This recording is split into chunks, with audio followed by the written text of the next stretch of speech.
শোনো মেজদা, মেজ বৌদি না বলে তুমি ও বাড়িতে যাবেও না, আর কারোর জন্য কিছু করবে না। আরে বললাম তো যাবো না। তুই বড় এক কাজ কর, তুই ও বাড়িতে গিয়ে অয়নকে সঙ্গে করে নিয়ে আয়। না না না, মেজ বৌদি না বলে আমি কিছুতেই যাবো না।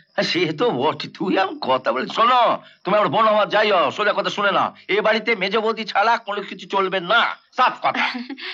কে খুকু, তুমি বরং এক কাজ করো, তুমি ও বাড়িতে গিয়ে না অয়ন বাবুকে নিয়েই এসো। শত হলে উনি আমাদের বাড়ির জামাই, কি গো তাই তো? ওখানে কদিনের জন্য মাত্র উনি এসেছেন, বেচারার ভালো করে হয়তো খাওয়া দাওয়াই হচ্ছে না। হ্যাঁ, আমি এক্ষুনি যাচ্ছি। ও মেজদা, এখান থেকে কত নম্বর বাস যায় গো? ও কি কথা, তুমি বাসে যাবে কেন? ট্যাক্সি করে যাবে। না না না, বাসে মোটেই যাবে না, বাসে করে, ট্যাক্সি করেই যাবে। শোনো, তুমি ওকে 100টা টাকা দিয়ে দাও, বুঝেছো? আর খুকু, তুমি ট্যাক্সিটা নিয়ে গিয়ে দাঁড় করিয়ে রাখবে। অয়ন বাবুকে সোজা ট্যাক্সিতে তুলে এখানে চলে আসবে, ঠিক আছে? আচ্ছা। ওহো, ব্যাগটা তো বড় ঘরে ফেলে এলাম। চল চল চল চলো। সব মনে আছে তো? অয়ন যেন এসে এমন ভাবে বলে যাতে সাথী সব বিশ্বাস করে। ঠিক আছে ঠিক আছে। আচ্ছা ঠিক আছে।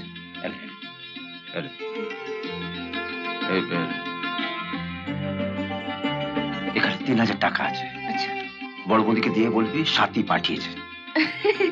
সত্যি মেজদা, তুমি পারো। কি হলো, হঠাৎ প্রণাম করলে যে? না ওই একটু পায়ে ঠেকেছে, আপনি প্রণাম। আরে বৌদিকে প্রণাম কর। হ্যাঁ গো, তুমি ট্যাক্সি ভাড়া দিয়েছো তো?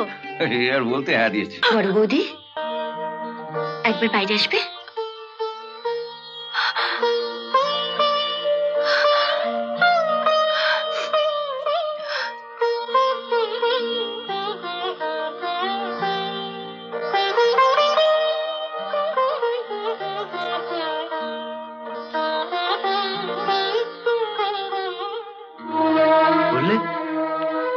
সাথী,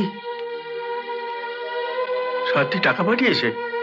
হ্যাঁ, ঠাকুরপোকে না জানিয়ে সাথী তোমাকে দেবার জন্য খুকুর হাত দিয়ে 3000 টাকা পাঠিয়েছে। এতক্ষণ তুমি ঠাকুরের কাছে কাঁদছিলে, তাই তোমার কান্না শুনে চৌধুরী পরিবারের মা লক্ষ্মী তোমার জন্য টাকাটা পাঠিয়ে দিয়েছে। মেয়েটার মনটা বড় ভালো গো, কিন্তু আমি কতদিন মদের নেশায় কত কটু কথা বলেছি। ওই মদই তোমার সর্বনাশ করেছে।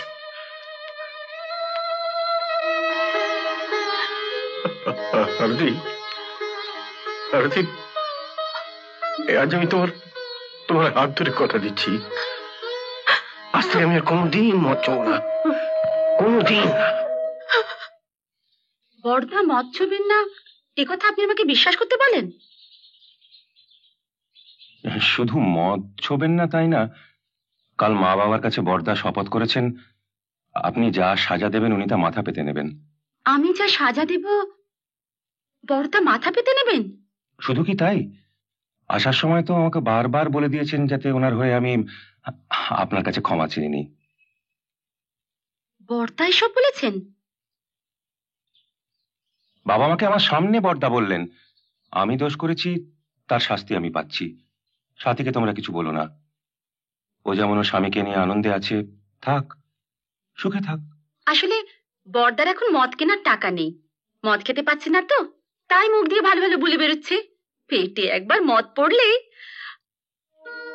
মা, আমি আমার ছেলে তমালের নামে দিব্যি করে বলছি, মা, আমি আর কোনোদিন মদ খাবো না। তা যে সত্যি হয় বাবা, ভগবান তোর দিকে মুখ তুলে তাকাবেনই তাকাবেন। আমি কাল থেকেই চাকরির চেষ্টায় বেরিয়ে পড়বো, একটা চাকরি পেলেই আমি নিজে গিয়ে হাত জোড় করে সাথী আর বরুণের কাছে ক্ষমা চেয়ে ওদের এ বাড়িতে ফিরিয়ে আনবো। মা, হ্যাঁ তাই কর, বরুণ চলে যাওয়ার পর অনুশোচনা আমার রাত্রে ঘুম হয় না রে।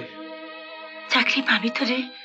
পেতেই হবে মা, কাল সকালে কাগজ খুলেই যেখানে যেখানে পারবো চাকরির দরখাস্ত পাঠাবো।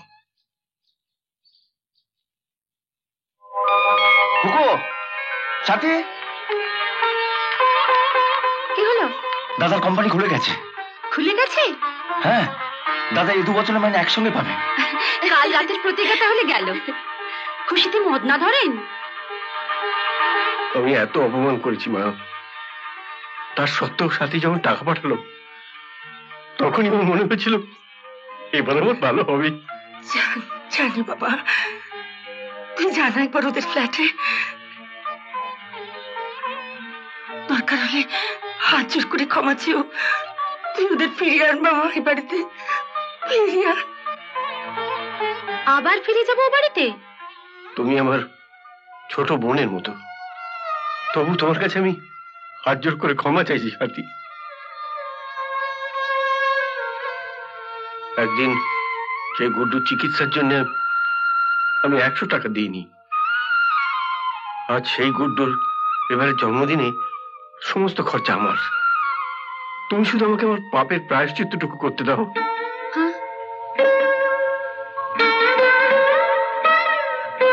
তুমি না করো না সাথী, শেষবারের মতো আমাকে ক্ষমা করে দাও। এটা শুধু গুড্ডুর জন্মদিন নয়, বড়দারও জন্মদিন।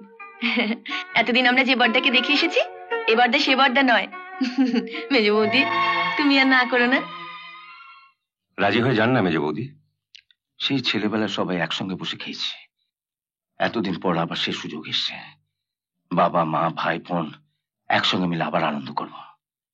Please Sathi, please. ঠিক আছে দাদা, আমরা যাব। আপনি জন্মদিনের আয়োজন করুন।